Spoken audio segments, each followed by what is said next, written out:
নবীজি বলেন, ওরা চলে গেল, আমি বাড়ির এক প্রান্তে এক পাশে শুয়ে পড়লাম, গভীর ঘুমে আচ্ছন্ন হয়ে গেলাম। সারা রাত পার হয়ে গেছি, আমার ঘুম ভাঙে নাই। সকালবেলায় সূর্যের আলো যখন আমার চোখের উপরে পড়লো, ঘুম ভেঙে গেল। আমি ঘুম থেকে উঠে দেখি কেউ কোথাও নাই। সারা রাত কি হয়েছে তার একটা আওয়াজও আমার কানে আসে না।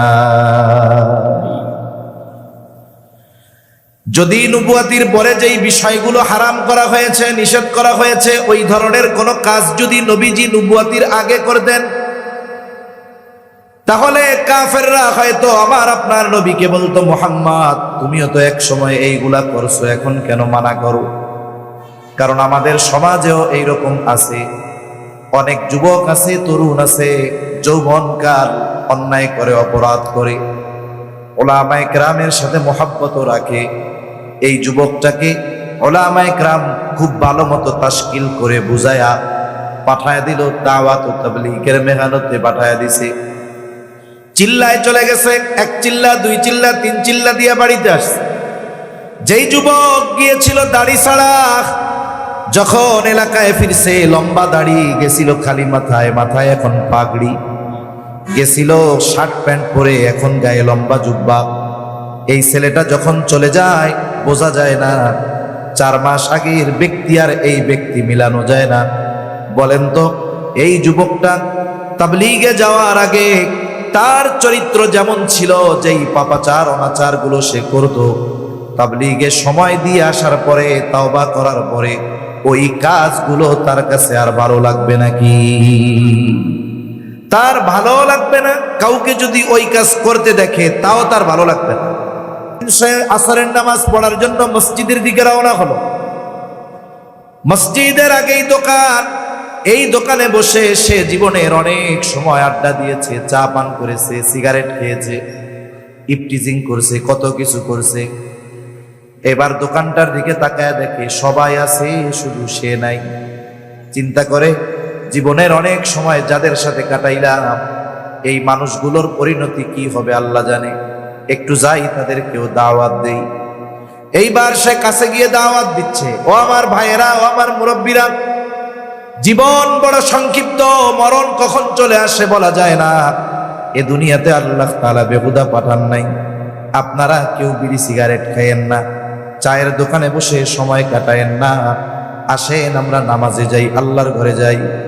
এই কথাগুলো যে বলল ভালো কথা, কিন্তু এই কথার পরে মানুষেরাও 2 দলে বিভক্ত হয়ে যাবে।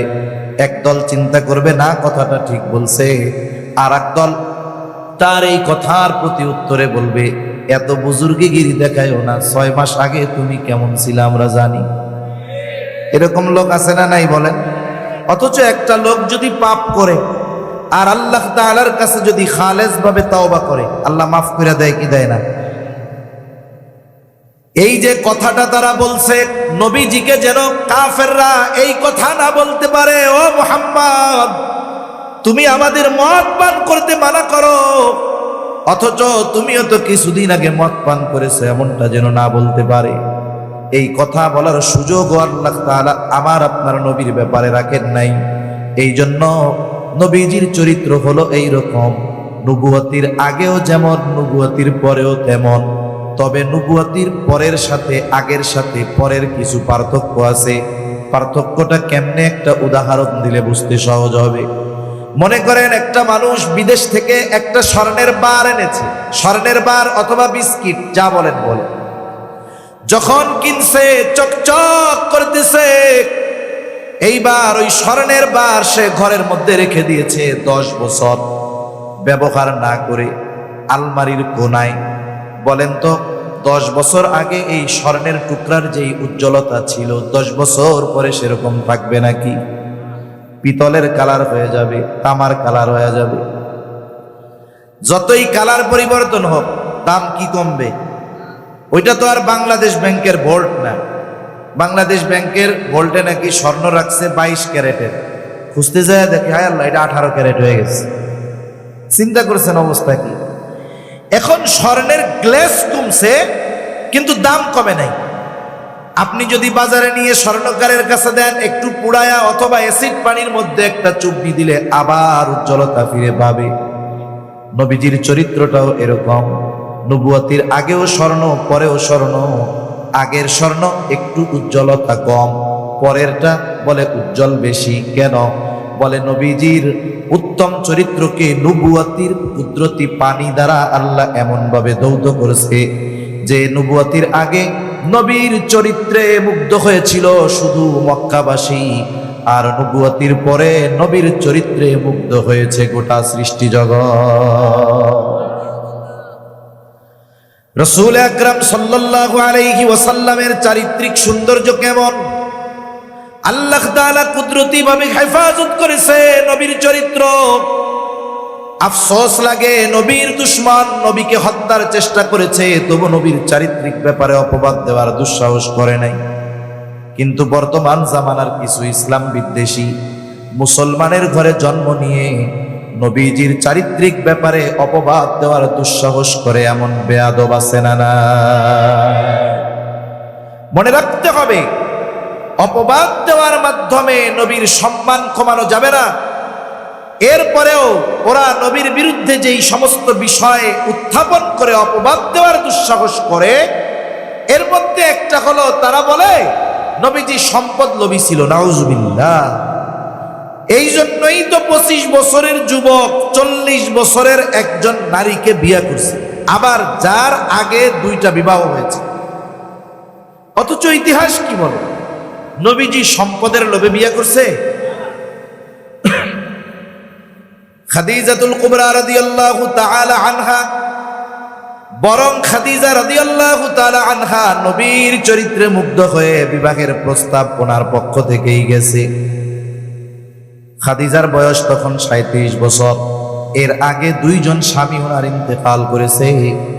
খাদিজা নিয়ত করছে আর বিবাহ শাদী করব না, এভাবে জীবন কাটায় দিব।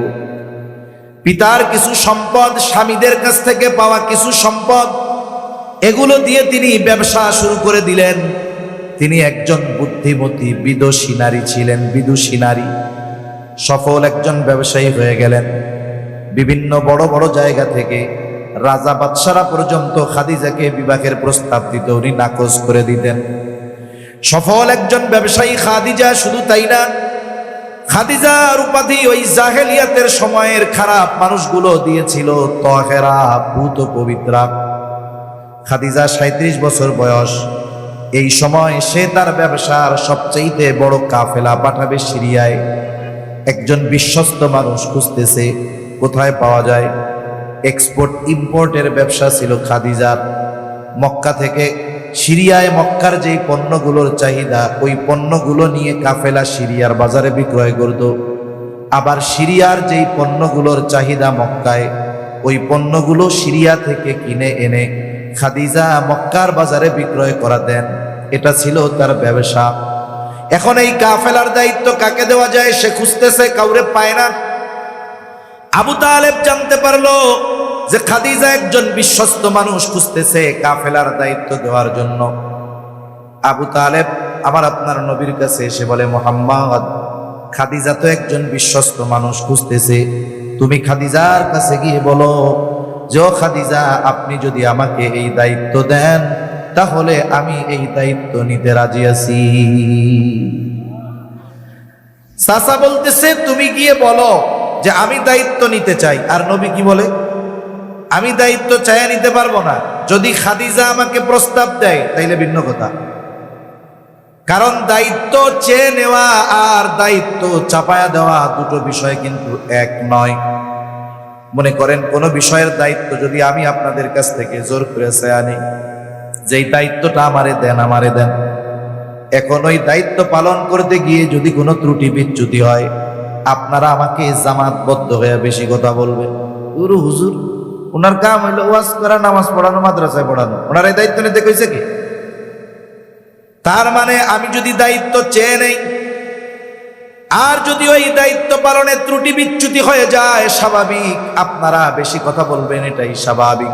কিন্তু আপনারা যদি আমার উপরে জোর করে দায়িত্ব চাপায়া দেন, তাহলে যদি কোনো ত্রুটি অনাকাঙ্ক্ষিত হয়ে যায়, আপনারা কিছু বলার আগে আমি জোর গলায় বলবো, দায়িত্ব দিছেন কেন? ঠিক কিনা বলেন? আমি কি চাইছি? দিছেন কেন? এজন্য দায়িত্ব দেওয়া আর দায়িত্ব চেয়ে নেওয়া এক নয়।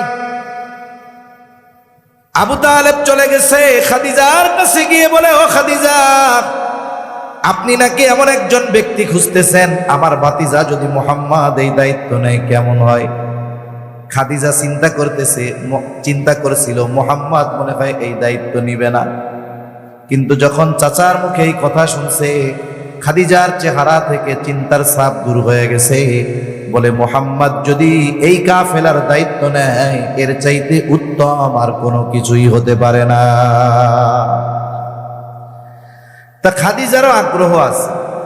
এই সুযোগে আবু তালেব বলে যে, আপনি যদি ওনারে প্রস্তাব দেন দায়িত্ব নেওয়ার ব্যাপারে, তাইলে হয়তো দায়িত্ব নিতে পারে।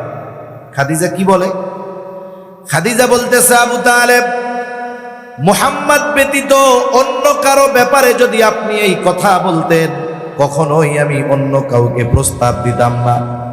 কিন্তু যেহেতু মুহাম্মদ, আমার কোনো অসুবিধা নেই। এইবার খাদিজা আমার আপনার নবীকে প্রস্তাব দিলেন। নবী যখন দায়িত্ব চাপায়া দেওয়া হলো, অফার করা হলো, দায়িত্ব নিলেন, কাফেলা রওনা হয়ে যাবে। এই কাফেলার খেদমতের জন্য একজন ব্যক্তিকে নিয়োগ দেওয়া হলো, তার নাম হলো মাইসারা। খাদিজার এত বিশ্বস্ত একজন গোলাম যে তাকে বলা হতো খাদিজার চোখ। তার মানে তার দেখা আর খাদিজার দেখা সেম, এত বিশ্বাস করতো খাদিজা তাকে। খাদিজা বলে দিল, মাইসারা, পুরা জামাতের সকলের খেদমতের দিকে খেয়াল রাখবা, খেদমত করবা, বিশেষ করে মুহাম্মাদের ব্যাপারে বেশি খেয়াল রাখবা। সফর শুরু হয়েছে। নবীজি মক্কা থেকে যেই পণ্যগুলো সিরিয়ায় নিয়ে গেছেন, ওইগুলো প্রায় দ্বিগুণ লাভে বিক্রয় করছে। আবার সিরিয়া থেকে মক্কায় যেই পণ্যগুলো নিয়ে আসছেন, এগুলো মক্কার বাজারে প্রায় দ্বিগুণ লাভে বিক্রয় করেছেন। খাদিজার ব্যবসার ইতিহাসে সবচাইতে বড় প্রফিট আসছে এই সময়। এইবার সফরের কারগুজারি শুনতেছে মাইসারার কাছ থেকে, সব ঘটনা শুনছে। বিশেষ করে নবীর ব্যাপারে কয়েকটা আশ্চর্যজনক ঘটনা মাইসারা খাদিজাকে শোনায়। বলে, খাদিজা, আকাশের মধ্যে কোথাও কোনো মেঘ নাই, ছায়া নাই, প্রচন্ড রোদ, ভর দুপুর আমরা পথ চলতেছি, কোথাও কোনো মেঘ নাই। কিন্তু আমি দেখতে পেতাম, খেয়াল করতাম, মুহাম্মদ দুপুরে যখন হাঁটে, এক খণ্ড মেঘ আমাদের সাথে সাথে চলে এবং মুহাম্মদকে ছায়া দিতে থাকে। আসলে এই দুইজন ফিরিস্তা তাদের ডানা দিয়ে নবীজিকে ছায়া দিত। বলে, আরেকদিন মুহাম্মদ বিশ্রাম নিচ্ছে শুয়ে শুয়ে গাছের ছায়ায়। স্বাভাবিকভাবে ছায়ায় যদি কেউ অবস্থান করে, সূর্য সরার সাথে সাথে ছায়াও সরে যাবে। কিন্তু আমি খেয়াল করে দেখলাম, সূর্য তার জায়গা পরিবর্তন করছে, কিন্তু ছায়া জায়গায় আছে। কাছে গিয়ে দেখলাম সূর্য সরে গেছে, তাতে কি স্বয়ং গাছ ঝুঁকে বাঁকা হয়ে মুহাম্মদকে ছায়া দিচ্ছে। আরেক জায়গায় নবীজি বিশ্রাম নিচ্ছেন, মাইসারার সাথে একজন পাদ্রীর দেখা হল। পাদ্রী মাইসারাকে আমার আপনার নবীর ব্যাপারে জিজ্ঞাসা করে, কে ব্যক্তি, নাম কি তার? বলে, নাম হলো মুহাম্মদ। বাড়ি কোথায়? বলে, মক্কায়। বংশ কি? বলে, কোরাইশ। গোত্র কি? বলে, হাশেমি। বাবার নাম কি? আব্দুল্লাহ। মার নাম কি? আমেনা। এইবার সব পরিচয় জানার পরে পাদ্রী মাইসারাকে বলে, এই যুবক ভবিষ্যতে হয়তো নবী হবে। যখন আয়েশা খাদিজার কাছে এই কথা বলছে, ওই যে হাদিসের কিতাবের মধ্যে আছে, আমরা ঘটনা শুনি, যখন ওহী নাজিল হয়েছে, নবীজি ভীত হয়ে গেছেন, গায়ে জ্বর চলে আসছে। খাদিজাতুল কুবরা আমার আপনার নবীকে নিয়ে গেছেন তার এক চাচাতো ভাই, আলেম ছিল তাওরাতের, আরাকা বিন নাওফেল। এই নওফেলের কথা মনে পড়ে আমার আর এক কথা মনে পড়লো। এই বাংলাদেশে হিন্দুত্ববাদীদের একটা সংগঠন আছে, মনে রাখবেন, হিন্দু আর হিন্দুত্ববাদের মধ্যে তফাৎ আছে। এদেশে যারা সনাতনী হিন্দু, এরা উগ্র নয়, এরা শতাব্দীর পর শতাব্দী এই ভারতীয় উপমহাদেশে মুসলমান হিন্দু সহ অবস্থান করতেছে, ঠিক কিনা বলেন? শতাব্দীর পর শতাব্দী। যদি মুসলমান এবং হিন্দুদের মধ্যে এই হৃদ্রতা, সহানুভূতিশীলতা যদি না থাকতো, এই উপমহাদেশ 800 বছর মুসলমানেরা শাসন করেছে, এই উপমহাদেশে হিন্দুদের সংখ্যা বেশি হতো না। মুসলমান শাসকেরা শেষ করে দিতে পারতো হিন্দু, কিন্তু তা হয় নাই, বরং দিন গেছে সংখ্যা তাদের আরো বেড়েছে। কিন্তু কিছু বিষয় আছে যে অনেক সাধারণ হিন্দু যারা এরাও বোঝে। দাঙ্গা সৃষ্টি করার জন্য বর্তমান দুনিয়ায় ইহুদিদের পেইড এজেন্ট হিন্দুদের লেবাসে যেই হিন্দুত্ববাদী সংগঠন আছে, এটার নাম হলো ইসকন। এটার নাম কি? ইসকন। এরা কিন্তু যারা সনাতনী হিন্দু এদের উপরে জুলুম চালায়। মাঝে মধ্যে খবরে দেখবেন এই ইসকন সনাতনীদের এই মন্দির দখল দিয়েছে। ওদের কাজ হলো এইগুলো করা। বাংলাদেশের একটা বই আছে, এটা বাংলাদেশের সাবেক গোয়েন্দা বিভাগের একজন প্রধান লিখেছেন। এখানে উনি লিখেছেন যে এই যে ইসকন, আমরা যদিও মনে করি এটা হিন্দুদের সংগঠন, বলেন এর উপমহাদেশের হেডকোয়ার্টার হলো আমাদের পার্শ্ববর্তী দেশ ভারতের নদিয়ায়, কিন্তু এটা প্রতিষ্ঠিত হয়েছে কবে? আমেরিকাতে 1966 সালে। যিনি এই সংগঠন প্রতিষ্ঠা করেছেন তিনি হিন্দু ধর্মে দীক্ষিত নয়, তিনি আমেরিকায় লেখাপড়া করেছেন এবং ওইখানে ওনার ইহুদিদের সাথে অনেক সম্পৃক্ততা, মোহাব্বত, ভালোবাসা ছিল। ইহুদিদের ফর্মুলা অনুসরণ করে হিন্দুত্ববাদের লেবাসে ইহুদিদের পরামর্শে এই ইসকন পরিচালিত হয় এবং ওরা যেখানেই যায় শান্তি, মানুষের অগ্রগতি, মানুষের মধ্যে যে সহানুভূতিশীলতা, এগুলোকে বিনষ্ট করার পায়তারা ওরা করে। ঠিক কিনা বলেন? এদেরকে লাই দেয় কারা? প্রমোট করে কারা? ওরা এত সাহস পাইতো না। যারা প্রমোট করেছে অতীতে, এদের মধ্যে একজনের নাম হলো নওফেল। চিনেননি সেই নওফেল? চিটাগাং বাড়িটা শিক্ষা প্রতিমন্ত্রী ছিল। ইসকনের মন্দিরে গিয়ে গেরুয়া পতাকা গলায় ঝুলিয়ে সে খুব গর্বের সাথে বলেছিল, আমি ইসকনের প্রতিষ্ঠানে পড়ালেখা করেছি। তার মানে আমরাও খবরে দেখলাম এই যে চট্টগ্রামে ওই উগ্র জঙ্গি হিন্দুত্ববাদ প্রতিষ্ঠা করতে চায় যে সংগঠন ইসকন, ওরা এই যে উস্ফালন ওদের, লাফালাফি ওদের, এর পেছনে ইন্ধন যোগাচ্ছে এই নওফেল। এই নওফেল ইন্ধন জুগিয়ে একটা দাঙ্গা লাগানোর চেষ্টা করতেছে। দাঙ্গা লাগাতে পারলে কয় লাভ? এক লাভ হলো ভারতের ফুল সাপোর্ট পাওয়া যাবে। এই বাহানা দিয়ে হয়তো ভারতীয়রা আমাদের উপরে চাপ সৃষ্টি করবে। 2 নাম্বার, এই বিষয়টাকে সামনে নিয়ে আন্তর্জাতিক মিডিয়ায় প্রচার করবে, আমেরিকার প্রেসিডেন্টকে দেখাবে যে দেখো আগেই ভালো ছিলাম। কি বলবে? আগেই ভালো ছিলাম, দেখো কি করতেছে, মাইরা আমাকে শেষ করে দিতেছে। মনে রাখবেন, মানুষ অনেক সময় প্রতিপক্ষকে ফাঁসানোর জন্য নিজের ঘরে আগুন দিতেও দ্বিধাবোধ করে না। এজন্য আমরা যারা মুসলমান আছি আমাদেরকে সতর্কতার সাথে অগ্রসর হতে হবে। একটা কথা বলার সাথে সাথেই অ্যাকশনে যাওয়া যাবে না।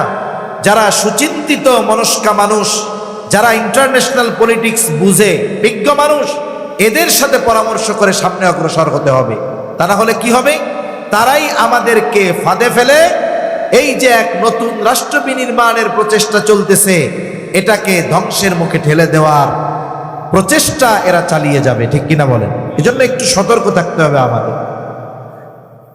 তা ওই যখন মাইসারা বলছে যে এই যুবক ভবিষ্যতে নবী হবে, এই কথা যখন খাদিজার কাছে বলছে, খাদিজা ওই সফরের পর আরাকা বিন নওফেলের কাছে চলে গেছে। 17 বছর আগের কথা, নবুয়তের 17 বছর আগে। কিয়া বলে, ভাই কাছাকাছি সময়ে কোন নবী আগমনের খবর আছে নাকি? উনি তো বড় আলেম ছিলেন তাওরাতের। উনি বলতেছে, হ্যাঁ, সময় অবস্থা সব কিছুর আলোকে বোঝা যায় অতি নিকটেই একজন মহা মানবের আবির্ভাব ঘটবে। একজন নবী, তার জন্য যত ধরনের গুণাবলী দরকার সব আমার আপনার নবীর মধ্যে ছিল। খাদিজা এই কথা শ্রবণ করবার পর আমার আপনার নবীজির প্রতি আকৃষ্ট হয়ে গেছে। বান্ধবীদের মজলিসে শুধু আমার আপনার নবীর প্রশংসা করে, বান্ধবীরা বলে, খাদিজা এত মুহাম্মাদের কথা বলো কেন? তোমার কি মুহাম্মাদকে খুব পছন্দ হয় নাকি? তাইলে বিবাহের প্রস্তাব দিয়ে দাও। খাদিজা বলে, আমি যদি প্রস্তাব দেই আর মুহাম্মদ যদি ফিরিয়ে দেয় তাহলে আমি লজ্জা পেয়ে যাব। এখানে একটা বিষয় খেয়াল করার দরকার। দেখেন, খাদিজা রাদিয়াল্লাহু তাআলা আনহার বয়স নবীজির চাইতে বেশি, আবার তিনি বিধবা, দুইজন স্বামী ওনার ইন্তেকাল করেছে। জাহেলিয়াতের সময় বিধবা বিবাহ করা, বয়সে বড় কোন নারীকে বিবাহ করা খারাপ দৃষ্টিতে দেখা হতো না। কিন্তু এখনকার সময় কোন যুবক যদি জানতে পারে একটা মেয়ে আছে, সে খুব ভালো দিনদার, কিন্তু আগের ফ্যামিলিতে যেখানে বিবাহ হয়েছিল বিবাহ টেকে নাই। আমাদের সমাজের একটা খারাপ দিক হলো, যখন কোনো মেয়ে তালাক প্রাপ্ত হয় আমরা একতরফা ভাবে এই মেয়েকে দোষারোপ করি, পুরুষকে দোষারোপ করি না। হতে পারে মেয়েটা ভালো দিনদার, কিন্তু বাপ টাকা পয়সার লোভে টাকাওয়ালার সাথে বিয়ে দিছে, বাড়ি গাড়ি দেখা। এখন এই দিনদার মেয়ে ওই বাড়িতে গিয়ে দেখে, হায় রে হায়, যার সাথে বিবাহ দিছে সে পরনারীতে আসক্ত, সে মাদকাসক্ত, পাপাচারে লিপ্ত থাকে। বলেন তো, একজন ভালো মেয়ে, দিনদার মেয়ে ওই পরিবেশে গিয়ে সে থাকতে পারবে নাকি? দেখা গেল বিবাহ বিচ্ছেদ হয়ে গেছে। কিন্তু কেউ যদি বলে মেয়েটা আসলেও ভালো, যদিও আগের স্বামীর সাথে সংসার করতে পারে নাই, আমরা বইলা বেশি বসি, ভালোই যদি হইতো তাইলে তো তালাক খাইতো না। বলে কি বলে না? অথচ দেখা যাবে এই বিবাহ বিচ্ছেদের জন্য পরিপূর্ণ দায়ী হলো ওই খারাপ পুরুষ। এজন্য আমরা একজনের বিষয়ে শুনলেই মন্তব্য করব না, আগে যাচাই বাছাই করব। তা মনে করেন এক যুবক জানতে পারছে মেয়েটা খুব ভালো দিনদার মুত্তাকি, কিন্তু খারাপ ছিল স্বামীটা আগের, এই জন্য সম্পর্ক শেষ, তালাক প্রাপ্ত, ইদ্যৎকালীন সময় শেষ। ছেলের পরিবারও খুব দিনদার। এখন ছেলে আইসা মা বাপ দুইজনরে বলতেছে, আপনারা তো বিবাহ দেওয়ার জন্য মেয়ে খুঁজতেছেন, আমি তো একটা মেয়ের সন্ধান পাইছি। কই পাইছো? কয় আমাদের রাকিব বিন রজব সিদ্দিকী হুজুর খোঁজ দিছে, একটা মেয়ে আছে, সেই মেয়েটা আগে একজনের সাথে বিবাহ হয়েছিল, লোকটা ভালো না কিন্তু মেয়েটা খুব ভালো, এরে আমি বিয়ে করতে চাই। দেখবেন এই কথা বলার সাথে সাথে ওই দিনদার ছেলের দিনদার মা বাপ স্ট্রোক করে বসবে, তুই আমার ইজ্জত খেয়া দিবি রে, এই ডিভোর্সি বিয়া করবি, বিধবা বিয়া করবি। তাহলে দেখেন আমাদের সমাজে বিধবা বিবাহ করাকে খারাপ দৃষ্টিতে দেখা হয়। আবার যদি কোনো মেয়ে বয়সে বড় হয়, কেউ যদি বিবাহ করে, বন্ধু বান্ধব বলবে, দোস্ত এটা নাকি ভাবি কমু না দাদি কমুডের ভাই না। আবার যদি বাচ্চা কাচ্চা থাকে আগে, তাইলে বলবে ভালোই হয়েছে, শুধু বউ পাও নাই, সাথে বোনাসও হয়ে গেছে। এরকম লোক আছে না নাই? এই কথাগুলো মজা করতেছি ঠিক, কিন্তু এটা নিম্নমন মানসিকতার পরিচয়। আমার আপনার নবী বিবাহ করেছে খাদিজা রাদিয়াল্লাহু তাআলা আনহাকে, বয়সে বড়, এর আগে দুইজনের সাথে বিবাহ হয়েছে, হোক না, কিন্তু মোহাব্বত কেমন ছিল? খাদিজা যতদিন জীবিত ছিলেন নবী অন্য কাউকে স্ত্রী হিসাবে গ্রহণ করেন নাই, বরং নবীজি বলতেন, খাদিজা যদি জীবিত থাকতো আমি তাহলে স্ত্রী হিসাবে আর কাউকে গ্রহণ করতাম না। কত মোহাব্বত, কত ভালোবাসা। খাদিজা বলে, আমি যদি প্রস্তাব দেই মুহাম্মদ যদি ফিরিয়ে দেয় লজ্জা পাবো। বান্ধবী বলে, তাইলে আমি প্রস্তাব দিয়ে দেই। বলে, তুমি মুহাম্মাদের মনোভাব জানো যে সে বিবাহ করতে রাজি কিনা, কিন্তু আমার বিষয়টা গোপন রাখবা। বান্ধবী চলে গেছে আমার আপনার নবীর কাছে। ইতিমধ্যে সময় অনেক কেটে গেছে, নবীজির বয়স 25-এর কোঠায়। গিয়ে বলে, ও মুহাম্মদ বিবাহ কি করবা না? বয়স তো কম হলো না। নবীজি বলে, বিয়া করব কেমনে, আমার তো টাকা পয়সা নাই, সম্পদ নাই, আমি দরিদ্র গরিব। এইবার মেয়েটা বলে, যদি কেউ স্বইচ্ছায় তোমার সব খরচ বহন করতে রাজি হয় তাহলে তুমি বিবাহ করতে রাজি আছো নাকি? নবীজি বলে, আমার চাচা আছে, চাচারে গিয়া বলো। আবু তালেবের কাছে প্রস্তাব দেওয়া হলো। লম্বা ইতিহাস। এক সময় আমার আপনার নবীজির সাথে খাদিজার বিবাহ হয়ে গেল। এখন থাকেন এই জায়গায়, আমরা একটু আরেক জায়গা থেকে একটু আলোচনা করি। পবিত্র কোরআনুল কারীমের একটা প্রসিদ্ধ সূরা, সূরাতুদ দুহা। মূলত এই সূরার মধ্যে আল্লাহ তাআলা আমার আপনার নবীকে প্রদত্ত নবুয়তির আগে গুরুত্বপূর্ণ 3টা নেয়ামতের কথা উল্লেখ করেছেন। কয়টা নেয়ামত উল্লেখ করার কারণ কি? বলে নবীজি একদিন অসুস্থ, তাহাজ্জুদের জন্য উঠতে পারেন নাই, কয়েকদিন অসুস্থ। জিবরাইল আলাইহিস সালামও আসে না। ওই সময়টা ছিল ফিতরাতে ওহির সময়, তার মানে ওহি আসা কিছুকাল বন্ধ ছিল। এইবার যখন নবীজিও উঠতে পারেন নাই, নবীজির এক প্রতিবেশী দুষ্টু মহিলা, সে বলতেছে, দেখ মুহাম্মাদের মালিক মুহাম্মাদের উপরে অসন্তুষ্ট, মুহাম্মাদের রব মুহাম্মদকে পরিত্যাগ করেছে, ছেড়ে দিয়েছে। শয়তানটাও তার কাছে আসে না, তার মানে জিবরাইল আলাইহিস সালামও তার কাছে আসে না। এই কথাগুলো যখন বলছে, নবীজি স্বাভাবিক কষ্ট পেয়েছে। আর নবীজিকে সান্ত্বনা দিতে গিয়ে আল্লাহ তাআলা এই সূরা নাজিল করেছে। আল্লাহ তাআলা শপথ করে বলতেছে, ওয়াদ-দুহা ওয়াল-লাইলি ইযা সাজা। আল্লাহ তাআলা বলেন প্রভাতের শপথ, ওয়াল-লাইলি ইযা সাজা, রাত্রির শপথ যখন তা অন্ধকারাচ্ছন্ন হয়ে যায়। আরে ওরা তো বলে আপনার রব আপনার উপরে অসন্তুষ্ট, আপনাকে ছেড়ে দিয়েছে, কিন্তু আপনার রব কি বলে শুনেন। এই 2টা কসম করে আল্লাহ তাআলা বলেন, মা ওয়াদ্দাআকা রাব্বুকা ওয়া মা ক্বালা। আপনার রব আপনার উপরে অসন্তুষ্ট নয়, আপনার রব আপনাকে পরিত্যাগ করে নাই। শুধু তাই না, আল্লাহ তাআলা বলেন, ওয়ালাল আখিরাতু খায়রুল লাকা মিনাল উলা। আপনি শুনে নেন, আপনার প্রতিটি পরবর্তী মুহূর্ত পূর্ববর্তী মুহূর্তের চাইতে উত্তম। তার মানে সময় পরিবর্তন হবে, আর আপনার জন্য পরবর্তী সময়গুলো শুধু কল্যাণকর হতে থাকবে। সাথে সাথে এটাও জেনে নেন, ওয়ালা সাউফা ইউতিকা রাব্বুকা ফাতারদা। আরে আপনি ওদের কথায় রাগ হন কেন, কষ্ট পান কেন? আপনার রব আপনাকে অচিরেই এমন কিছু সন্তুষ্ট হয়ে যাবে। এই আয়াতের তাফসিরে একটা হাদিস আছে, লম্বা হাদিস, আমি ওইদিকে যাব না। আল্লাহ তাআলা কি বলছেন, যে আপনার রব আপনাকে অচিরেই এমন কিছু দিবে, আপনি সন্তুষ্ট হয়ে যাবেন। আর নবী বলে, আমি ততক্ষণ সন্তুষ্ট হব না যতক্ষণ না আমার সব উম্মতকে জান্নাতে দেওয়া হবে।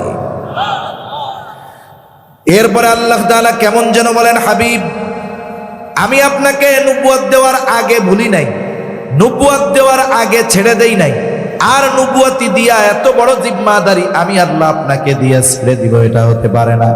শুনা নেন, আপনারে আমি নবুয়ত দেওয়ার আগে কত যত্ন করেছি। আল্লাহ তাআলা এবার বলেন, আলাম ইয়াজিদিকা ইয়াতীমান ফাআওয়া। আরে ওরা বলে আমি আপনার উপরে অসন্তুষ্ট, আপনারে ছাইড়া দিছি। আরে ওই যখন ইয়াতিম ছিলেন তখনও আপনারে ছাড়ি নাই। সুবহানাল্লাহ বলেন।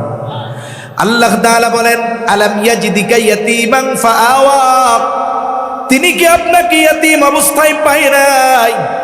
ইয়াতিম অবস্থায় পেয়ে ছেড়ে দেয় নাই, উত্তম লালন পালনের ব্যবস্থা করেছে। তার মানে আল্লাহ তাআলা বলেন, হাবিব আপনাকে আমি ইয়াতিম অবস্থায় পেয়েছি এবং আপনার জন্য আমি উত্তম লালন পালনের ব্যবস্থা করেছি। স্বাভাবিকভাবে কেউ যদি ইয়াতিম হয়, ইয়াতিম হওয়ার কারণেই মানুষ তার সাথে অসদাচরণ করে, ভালো ব্যবহার করে, খারাপ ব্যবহার করে।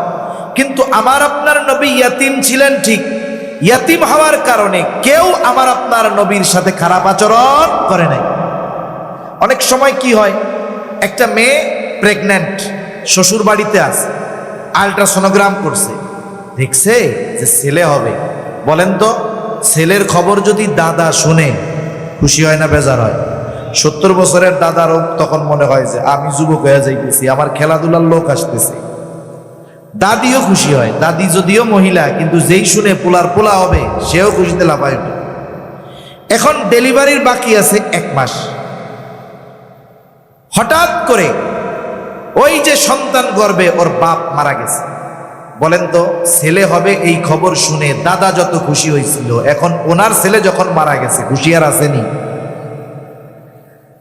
দাদিও খুশি না, সব চিন্তার ভাঁজ কপালের মধ্যে। বরং চিন্তা করবে এই ছেলে দুনিয়ায় আসলে তার খরচ দিবে কে, চিকিৎসার খরচ বহন করবে কে, পাঠায়া দিবে তার বাবার বাড়িতে। বলবে আমরা তো পারবো না, বাপের বাড়ি চলে যাও। যেই সন্তানটা আনন্দের কারণ হওয়ার কথা ছিল, এখন সেটা তাদের চিন্তার কারণ হয়ে যায়।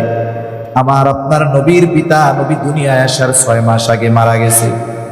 আব্দুল্লাহ জীবনের প্রারম্ভে ব্যবসা শুরু করেছে, এখনো সম্পদের মালিক হতে পারে নাই। ইতিমধ্যে আব্দুল্লাহ দুনিয়া থেকে চলে যায়। ওই জাহেলিয়াতের সময় আব্দুল মুত্তালিব এমনটা বলে নাই, ও আমেনা তুমি মদিনায় তোমার বাবার বাড়িতে চলে যাও, কোনো সম্পদ নাই ওইখানে চলে যাও। বরং ঐতিহাসিকেরা লিখে আব্দুল্লাহ মারা গেছে ঠিক, নবীজি মায়ের গর্ভে আব্দুল মুত্তালিব আমেনার প্রতি আরো বেশি যত্নবান হয়ে উঠেছে, আরো তার প্রতি মায়া হচ্ছে। আবার ওই সন্তান যদি দুনিয়ায় ভূমিষ্ঠ হইতো, যার বাপ মারা গেছে, দুনিয়ায় ভূমিষ্ঠ হইলে আনন্দ থাকতো না, ওই বাড়ি থেকে ফোন দিলেও আনন্দ হইতো না, চিন্তা থাকতো। কিন্তু ইতিহাস বলে আমার আপনার নবী দুনিয়ায় আসছে, আব্দুল মুত্তালিবের কপালে চিন্তার ভাঁজ ছিল না। ঐতিহাসিকেরা লেখে আব্দুল মুত্তালিবের 10টা সন্তান ছিল। কয়টা সন্তান? এই 10টা আল্লাহর কাছে চাইয়া আনছে। ওইদিকে যেতে গেলে লম্বা কথা হয়ে যাবে। ঐতিহাসিকেরা বলে এই 10 সন্তান হওয়ায় আব্দুল মুত্তালিব যত খুশি হয়েছে, আমার আপনার নবীর দুনিয়ার আগমনে তার চাইতে বেশি খুশি সে হয়ে গেছে।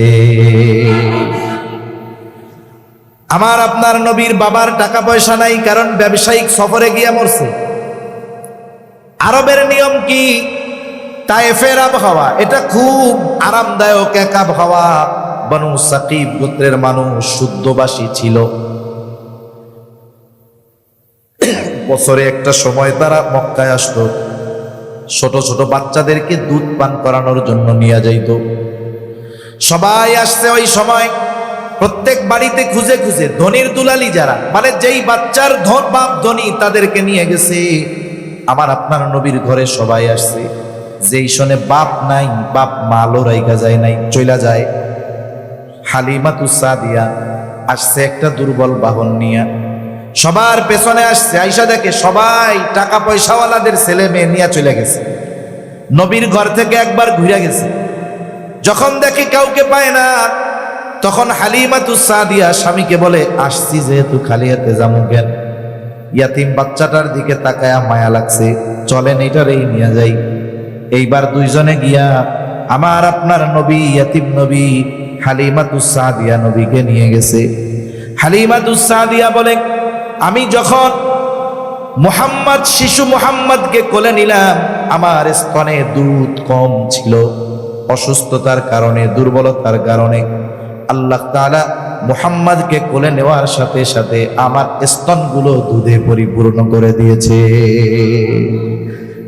কয় বুঝতে পারছি সাধারণ কোনো জিনিস না। সুবহান। এইবার আসছিল দুর্বল বাহন নিয়ে, বাহনে উঠছে, বাহন সবল হয়ে গেছে, সবাই আগে রওনা দিয়েছে, হালিমাতুস সাদিয়া পরে, কিন্তু নবীজি উঠছে বাহনে। এইবার বাহনের গতি বেড়ে গেছে, সবাইকে ওভারটেক করে চলে গেছে সবার আগে। সবাই বলে, ও হালিমা, কি নিয়ে আসছিলা আর কি নিয়ে যাও? বাহন কি পরিবর্তন করছো নাকি? বলে না, বাহন আগেরটাই আছে। তাহলে চিন্তা করে দেখেন, এদিকে যেতে গেলে লম্বা কথা হয়ে যাবে, যে হালিমাতুস সাদিয়া নবীজির চেহারা দেখা মায়া লাইগা গেছে, এতিম এই জন্য ফালায় রাখা যায় নাই। এরপরে এক সময় আমার আপনার নবীর মা ইন্তেকাল করলেন, অভিভাবক হলেন দাদা আব্দুল মুত্তালিব। আব্দুল মুত্তালিব 2 বছর পরে মারা যায়। মারা যাওয়ার সময় ওসিয়ত করতেছে আবু তালেবকে, যে আমার মরার পরে তুমি অভিভাবক। ওই সময় আব্দুল মুত্তালিবের যতজন সন্তান বেঁচে ছিল, সবার মধ্যে সবচাইতে দরিদ্র ছিল আবু তালেব। অন্যান্য চাচারাও নবীকে অনেক ভালোবাসতেন, কিন্তু তাদের মধ্যে আবু তালেব বেশি ভালোবাসত। এই জন্য আব্দুল মুত্তালিব কোন ছেলে টাকাওয়ালা বেশি এটা খেয়াল করেন নাই, বরং খেয়াল করেছেন ছেলেদের মধ্যে কে বেশি মুহাম্মদকে ভালোবাসে। ইয়াতিম বাচ্চা ও খাবারের চাইতে ভালোবাসা চায় বেশি। আপনি খাওয়ান দাওয়ান ভালো দেন, কিন্তু আচার আচরণ খারাপ করেন, কষ্ট পাবে। কিন্তু খাওয়ান ঠান্ডা ভাত লবণ দিয়া পেঁয়াজ দিয়া, কিন্তু আচরণ যদি ভালো করা হয়, ও ওইখানে থেকে খুশি হয়ে যাবে, ঠিক কিনা? মোট কথা হলো, আপনি ইয়াতিম হওয়ার কারণে কেউ খারাপ আচরণ করে নাই। আপনাকে যে দেখছে তার অন্তরে আমি মোহাব্বত ঢেলে দিয়েছি, আমি আপনার লালন পালনের ব্যবস্থা করেছি। শুধু তাই না, ওয়াজাদাকা দাল্লান ফাহাদা, আপনি সঠিক পথ সম্পর্কে অনবগত ছিলেন, সঠিক পথ আপনি চিনতেন না, আমি আপনাকে সঠিক পথ চিনিয়ে দিয়েছি।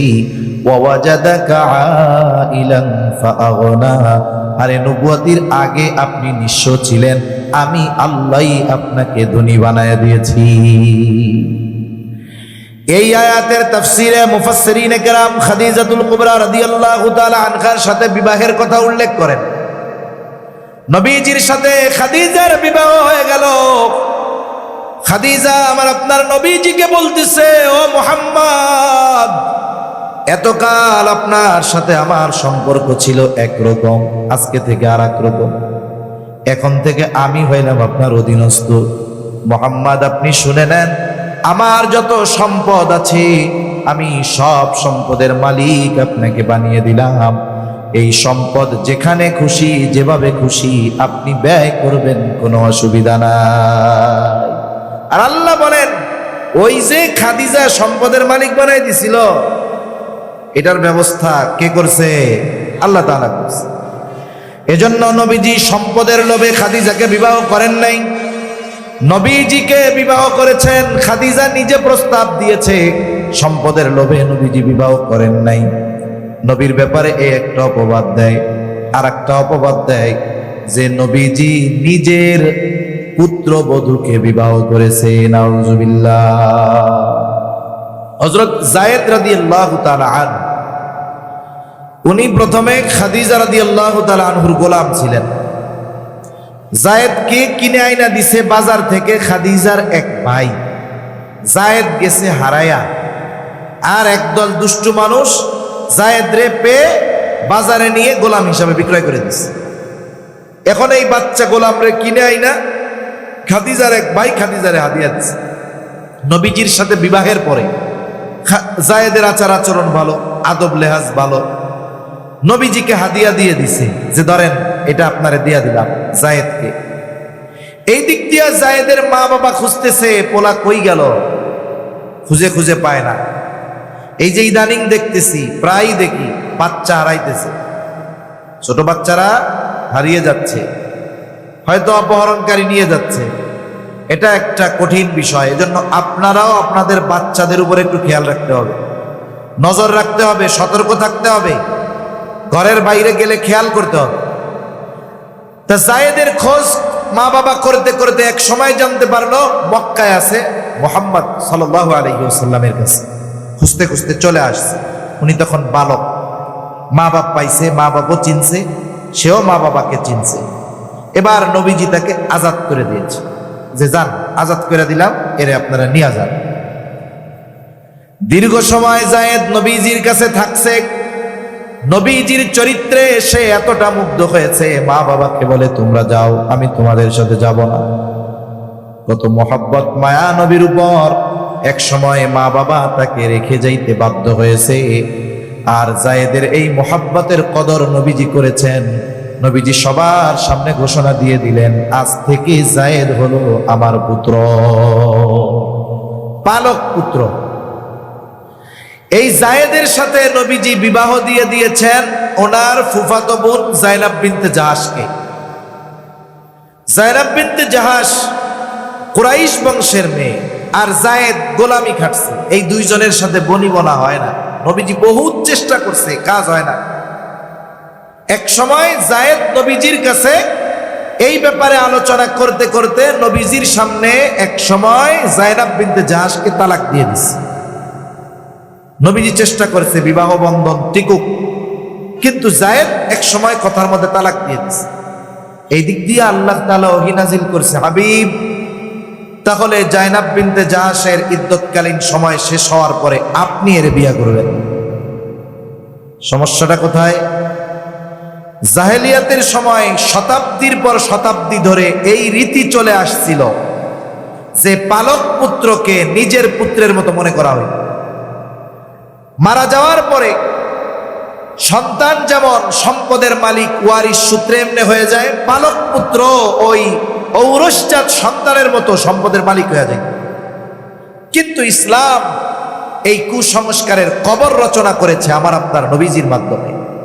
এই জন্য একটা বিষয় খেয়াল রাখতে হবে, হয়তো আপনাদের আমাদের বা আমাদের আত্মীয় স্বজন অনেকে আছে সন্তান লালন পালন করে, 3 বছরের একটা ছেলে আইনা দিছে, দম্পতি সন্তানহীন দম্পতি, ছেলেটাকে 3 বছর থেকে লালন পালন করে মা বড় বানাইছে, 12-13 বছর হয়ে গেছে, কত আদর করছে মা, পালক মা কোলের মধ্যে নিয়ে ঘুমাইছে।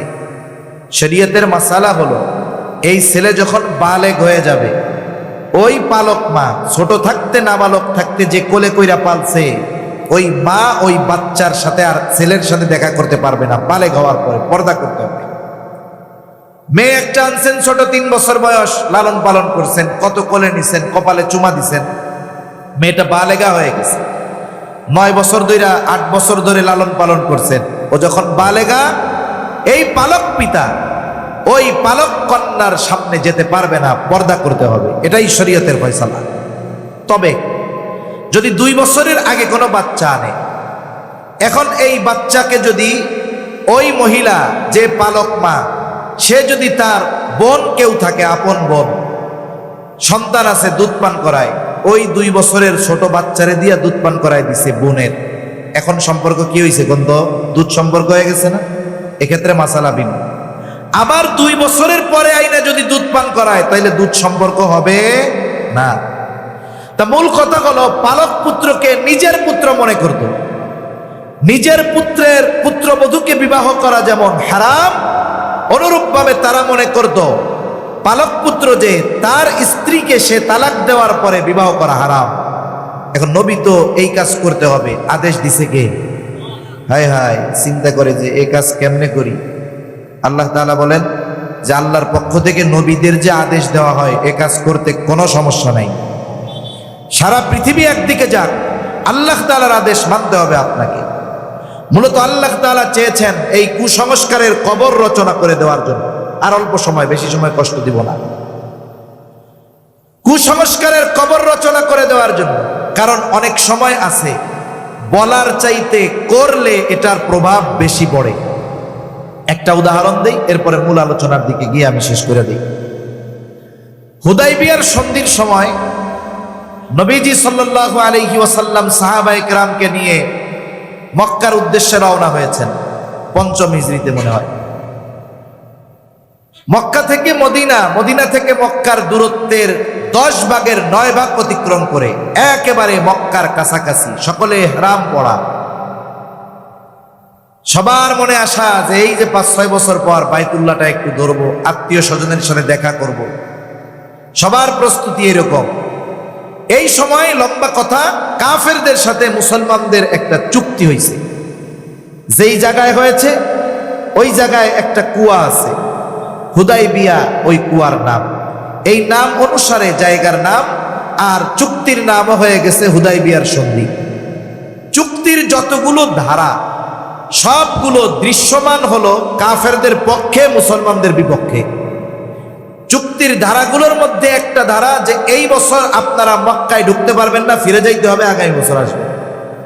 সবগুলো বিপক্ষে। নবীজিও সিগনেচার করে দিচ্ছে যে মাইনা নিলাম। যদিও দেখা যায় এই চুক্তিতে প্রকাশ্যে কাফেররা বিজয়ী হয়েছে, কিন্তু আল্লাহ তাআলা জানায় দেন না, দেখা যাচ্ছে ওইটা, কিন্তু বিষয়টা ভিন্ন। ঠিক কিনা বলেন? এখন সাহাবায়ে কেরাম মন খারাপ বৈশা আছে। নবীজি তাদের সামনে গিয়া বললেন, তোমরা মাথা মুন্ডিয়ে ফেলো এবং যার কাছে যেই প্রাণী আছে এটাকে কোরবানি করে ফেলো, জবাই করে ফেলো। এই কথা নবী সাহাবায়ে কেরামকে 3 বার বলছে। কয়বার? ওনারা জাগায় অবস্থান, একটু নড়েও না চড়েও না, হুহা কিছু বলে না। অথচ নবীজি কোনো কথা 3 বার বলা লাগে না, একবার বললে সাহাবায়ে কেরাম জীবন দেওয়ার জন্য প্রস্তুত। এই অবস্থা দেখে নবীজি আর তাদের কিছু বলেন নাই। ওই সফরে নবীজির সাথে ছিলেন উম্মে সালামা রাদিয়াল্লাহু তাআলা আনহা। নবীজি উম্মে সালামা রাদিয়াল্লাহু তাআলা আনহার কাছে গিয়ে বলে, উম্মে সালামা, ঘটনা তো এইরকম। বলে, ইয়া রাসূলুল্লাহ, তারা একটু মনোকষ্টে আছে, তারা আপনার আদেশ অমান্য করতে পারে না। আপনি এক কাজ করেন, আপনার জন্তুটা নিয়ে তাদের সামনে আপনি নিজে জবাই করে দেন, কিছু বলার দরকার নাই। নবীজি এইবার নিজের জন্তুটা নিয়ে তাদের সামনে নিয়ে যখন জবাই দিয়ে দিল, কিছুই বলা লাগে নাই, সকলে উঠে গেল, মাথা মুন্ডায় ফেললো, সাথে থাকা পশুগুলোকে তারা কোরবান করে দিল। তাহলে কিছু সময় আছে বলার চাইতে করলে প্রভাবটা বেশি পড়ে।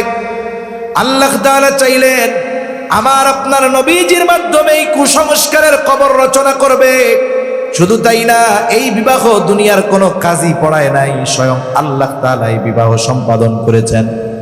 এই জন্য যায়েনব বিনতে জাহাশ অন্যান্য নবীজির অন্যান্য স্ত্রীদের সামনে গর্ব করে বলতেন, তোমাদের বিবাহ হয়েছে এই জমিনে, আর আমার বিবাহ সম্পাদিত হয়েছে আরশে আজিমে। তাহলে যারা বলে নবীজি তার পুত্রবধূকে বিবাহ করেছেন, নিঃসন্দেহে এটা অপবাদ।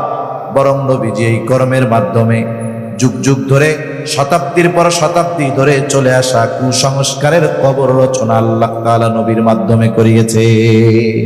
এরকম বিভিন্ন অপবাদ তারা নবীজির ব্যাপারে দেয়। বাস্তবতা হলো কাফেররা এই অপবাদগুলো দেওয়ার দুঃসাহস করে নাই, বরং কাফেররা নবীর ব্যাপারে 4টা শব্দ ব্যবহার করতো। কয়টা শব্দ? এই 4 শব্দ বইলা শেষ। কি বলতো? বলতো জাদুকর, বলতো গণক, কবি, পাগল। এখন যখন ওই যে গোপনে প্রকাশ্যে দাওয়াত দিছে, চিন্তা করতেছে, হায় রে, এই বছর হজের সময় বাহিরের থেকে লোকজন আসলে মুহাম্মদ যদি তাদেরকে নিজের দলে ভিড়ায় নেয়, তাহলে কি করা যায়? ওই সময় পৃথিবীর বিভিন্ন প্রান্ত থেকে মানুষ হজ করার জন্য বাইতুল্লাহ আসতো। কয়েকজনে বুদ্ধি দিছে যে মক্কায় ঢুকতে যতগুলো রাস্তা আছে, প্রত্যেক রাস্তার সামনে আমাদের লোক দাঁড় করায় দেওয়া হবে। দাঁড় করায় দিয়ে যারা আসবে তাদেরকে সতর্ক করে দেওয়া হবে। কি বইলা? বলে, শোনো, মক্কায় একজন লোক আছে, তার নাম হইল মুহাম্মদ, খবরদার, সে কিন্তু জাদুকর, তার কাছে তোমরা যাবা না। এক রাস্তায় দাঁড়ায় লোকরা বলতেছে মুহাম্মদ, তার কাছে তোমরা যাবা না, জাদুকর। আর এক রাস্তায় দাঁড়িয়ে আর এক দল বলে, আমাদের মক্কায় একজন লোক আছে মুহাম্মদ, তার কাছে যাবা না, সে কিন্তু গণক। আর এক দল আর এক রাস্তায় দাঁড়ায় বলে, শোনো, মক্কায় একজন লোক আছে মুহাম্মদ, সে কিন্তু জাদুকর, তার কাছে যাবা না।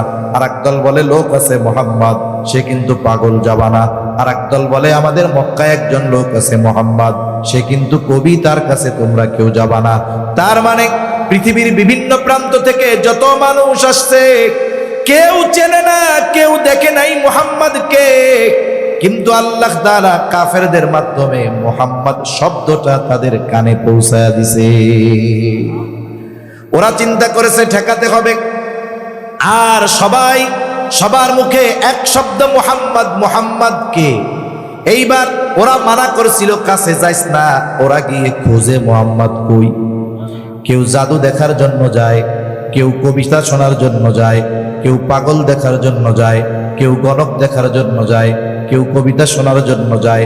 বলেন তো, আমার নবী পাগলও নয়, জাদুকরও নয়, গণকও নয়, কবিও নয়। নবীজির কাছে কিছুই নাই, নবীজির কাছে ছিল শুধু কোরআন। ঠিক কিনা গণ? 1500 বছর পরে এখনো অনেক জায়গায় কেরাত সম্মেলন হয়, এই সামনে হবে। আন্তর্জাতিক কারীরা এসে তিলাওয়াত করে, বাংলাদেশের কারীরা তিলাওয়াত করে। ওই তিলাওয়াতের মজলিসে অনেক মানুষ থাকে যে দেইখা একটা লাইন কোরআন পড়তেও পারবে না। ওই লোকটা কোরআন বোঝাতো বহুদূর, দেইখাও এক লাইন পড়তে পারে না। কিন্তু কারি সাহেব যখন কানে হাত দিয়ে লম্বা টান দিয়ে তার হৃদয়গ্রাহী সুর দিয়ে তিলাওয়াত করে, ওই তিলাওয়াত ওই মূর্খ ব্যক্তির হৃদয়ে এতটা প্রভাব বিস্তার করে, সে প্রস্তুত থাকে। তিলাওয়াত যখন শেষ হয়, সাথে সাথে উচ্চ আওয়াজে বলে উঠে আল্লাহু আকবার। বলে কি বলে না? সে বোঝে না, তাই এই প্রভাব, শুধু সুর শুনা। আর এই কোরআন যার উপরে আল্লাহ নাজিল করেছেন, তার তিলাওয়াত কতটা হৃদয়গ্রাহী ছিল, এটা তো ওরা বুঝবে। ওরা নবীজির কাছে যাইতো জাদু দেখার জন্য, নবীজি তাদেরকে কোরআন শোনায়া দিতেন। ওই মানুষগুলো তো কোরআন বুঝতো। যখন তারা কোরআন শুনতো, দেখা যাইতো জাদু দেখতে গিয়া, কবিতা শুনতে গিয়া, পাগল দেখতে গিয়া, নবীজির পবিত্র জবানে কোরআন শুনে তাদের অন্তরে ঈমানের নূর প্রজ্বলিত হয়ে যাইত। এই জন্য আমার আপনার নবীর চরিত্র হলো এমন এক মহান চরিত্র, এই চরিত্রের সত্যায়ন কাফেররা নবুয়তির আগে করেছে, আর নবুয়তির পরেও আল্লাহ তাআলা বলেন ওয়া ইন্নাকা লাআলা খুলুকিন আযীম, আপনি মহান চরিত্রে অধিষ্ঠিত। শুধু তাই না, আমার আপনার নবীজির মানুষের চারিত্রিক যত দিক আছে প্রত্যেক দিক পরিপূর্ণ। আমার আপনার নবীর আগে যত নবী আসছে সব নবী উত্তম চরিত্রওয়ালা নবী, আর আমার আপনার নবী শুধু উত্তম চরিত্রওয়ালা নবী নয়। নবী বলেন ইন্নামা বুইসতু লিউতাম্মিমা মাকারিমাল আখলাক, আমাকে উত্তম চরিত্রে পরিপূর্ণতা প্রদানার্থে প্রেরণ করা হয়েছে। তাহলে আমার আপনার নবী হলেন উত্তম চরিত্রে পরিপূর্ণতা দান করেনেওয়ালা নবী।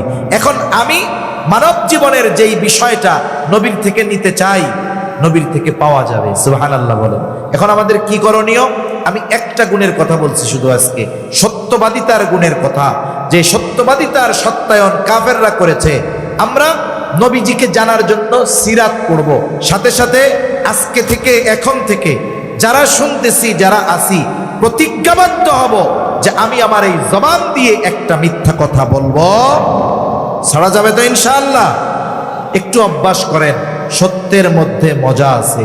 একটু চিন্তা করেন, আমার আপনার সাথে একজন ফেরেশতা আছে, ওর কাজ কি? একজন আছে তো কয়েকজন, একজনের কাজ কি?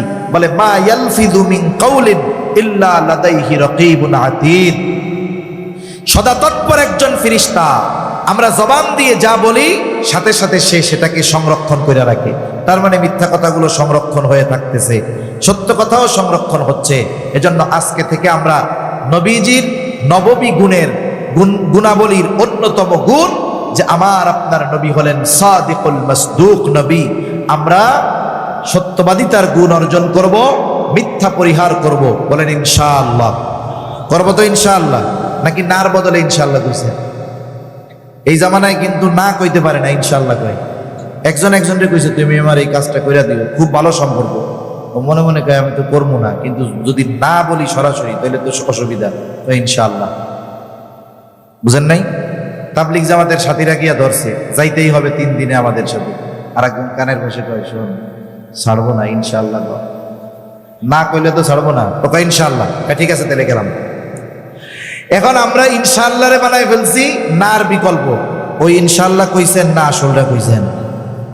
আসলটা তো আল্লাহ তাআলা আমাদের সকলকে সত্যবাদিতার গুণ অর্জন করার তৌফিক দান করেন। আমিন। ওয়া আখিরু দাওয়ানা আলহামদুলিল্লাহি রাব্বিল আলামিন।